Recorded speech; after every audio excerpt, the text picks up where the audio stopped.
Zane Lowe. Hi, Tom. Before we begin the interview, I have to ask this for my sister. She specifically asked, can you confirm or deny that you are on board? I am indeed on board here in Coventry, in Warwick, I should say. Yeah, I'm on board, yeah.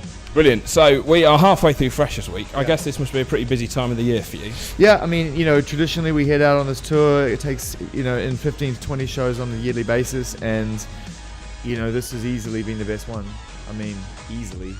And we've had some great tours before, but every place we've played has been really well attended, and everyone, the energy that they bring has been incredible, and partnering up with Nokia and them giving us, you know, some support to make sure that the lights and the sound was all good. And you know, you spend so much time doing festivals, and the variables of festivals are the things you enjoy, and then by the end of it, they're the things that drive you crazy. You know, what's the weather, what's the sound, what's this like, you know, who you're playing with, is there a crowd, not a crowd. So when you get to these kind of rooms and you know the people who run it, you know that they're good at what they do, and we take our job seriously, so you minimize the variables for disaster. Are students a different crowd? They're enthusiastic for music. I mean, you know, it's when music really hits you at a certain age, I think it becomes a real priority for you for a certain part of your life. And then if you choose to make it your life, like I've been lucky in the sense that outside, you know, my family and closest friends, music is the most important thing creatively to me. And if you It's were... not always for everybody, and so, you know, this is when, you know, even people who go on to pursue other degrees or other interests, music is their thing now, you know?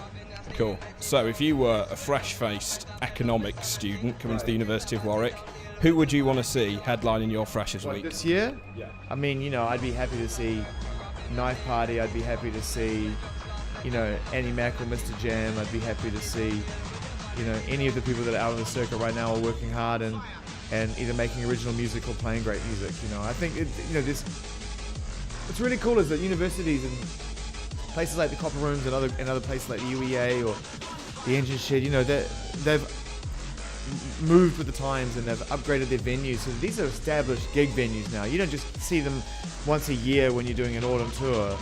You know, you can see them a couple of times a year, and bands come through and artists come through. These are state-of-the-art venues now. So, you know, it's not like, okay, which kind of hall or cafeteria slash venue are we going into? It's like, this is Copper Rooms. You know, you're walking in. I mean, you got Sub Focus tomorrow or something? Or? Yeah, next week.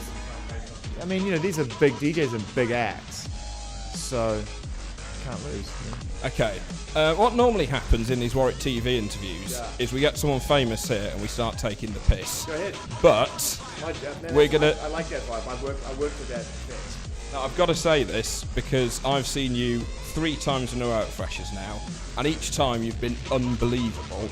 And you get some DJs, some bands, you see them once and they're great, you see them twice and they're all right, but you see them the 3rd time and you've seen it all before. You're over it, yeah. Why are you so good? I know I don't know. I can't answer that question. I mean, for me, I just try and do something that inspires me to do the best I can, because I never want to phone it in. I never want to get to a situation whereby I'm doing it for any other reason except primarily because I enjoy doing the shows. And if it gets to the point where it's for other reasons primarily, then I'll chuck it in, you know, because, you know, I feel really strongly about music and making the connection between audience and song, and I'm incredibly fortunate to be able to do that, not only on radio but in studios and now on stages, and I never want to lose the primary passion for that, you know. So when I come back, I want to make sure that it's better. Cool. Okay. I think you are the best DJ on Radio 1. I think Mr. Jam is the best DJ on 1Extra. Yeah. We had him here on Tuesday. Total peer. Have you sound clashed against Mr. Jam? Yeah, we've done verses. We did some verses together in the early days of verses when we got the boxing metaphor. We took it a little too seriously. So whereas now we kick it off, and after 5 minutes we just drop all that, you know, stuff, and we just kind of play records and have a laugh. Back then it was like, I'm going to take you down, I'm going to take you down. And so Jam is an incredibly passionate person about his music, and he brought every single conceivable VIP in existence into his show and just like demolished me, basically. Killed me. So he won. He definitely won the first one. I think I might have won the second one. We left it on draw. But neither of us want to go back and do another one, because it's like, we're at a stage whereby we're friends, me and Jam, you know, but it got so crazy when we were in the studio doing records because we're quite similar in that sense. I think both of us want to keep the peace. Well, I was going to suggest, before you said that we've got Vass, our entertainment bookings person, Hello, here. We could make the booking now, Vass. if you want to get Jam. if you want to get Jam and Zane for next year, For the summer party, book it up. Book it up. I'd love to do it. It's fun. It'll be fun. It's on record that it's a possibility. we'll pencil you in. All right, that's a very appropriate response. Okay. And one final thing to ask of you. This gentleman here is called Amar. He's our producer. Yeah, we met. He said to me the other day, I absolutely love Zane Lowe. He's a good DJ, but I love the sound of his voice. Oh, that's great. Thanks a lot. And God bless you. And I want to shout out to everybody else who's checking us out.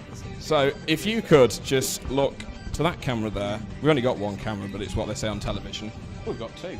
And if you could just wish Amar the very best for this coming academic year, that'd be very much appreciated. Hi, Amar, on that camera, and now watching the footage on this camera. I wish you all the best for your academic year ahead. Study hard, but not too hard. Let the information work into your brain, absorb it naturally. Don't overthink it, otherwise you might confuse yourself. That always worked for me, but then I was never the greatest. Anyway, have a great year and a great Christmas. Brilliant. Zane Lowe, thank you very much. Cheers, man.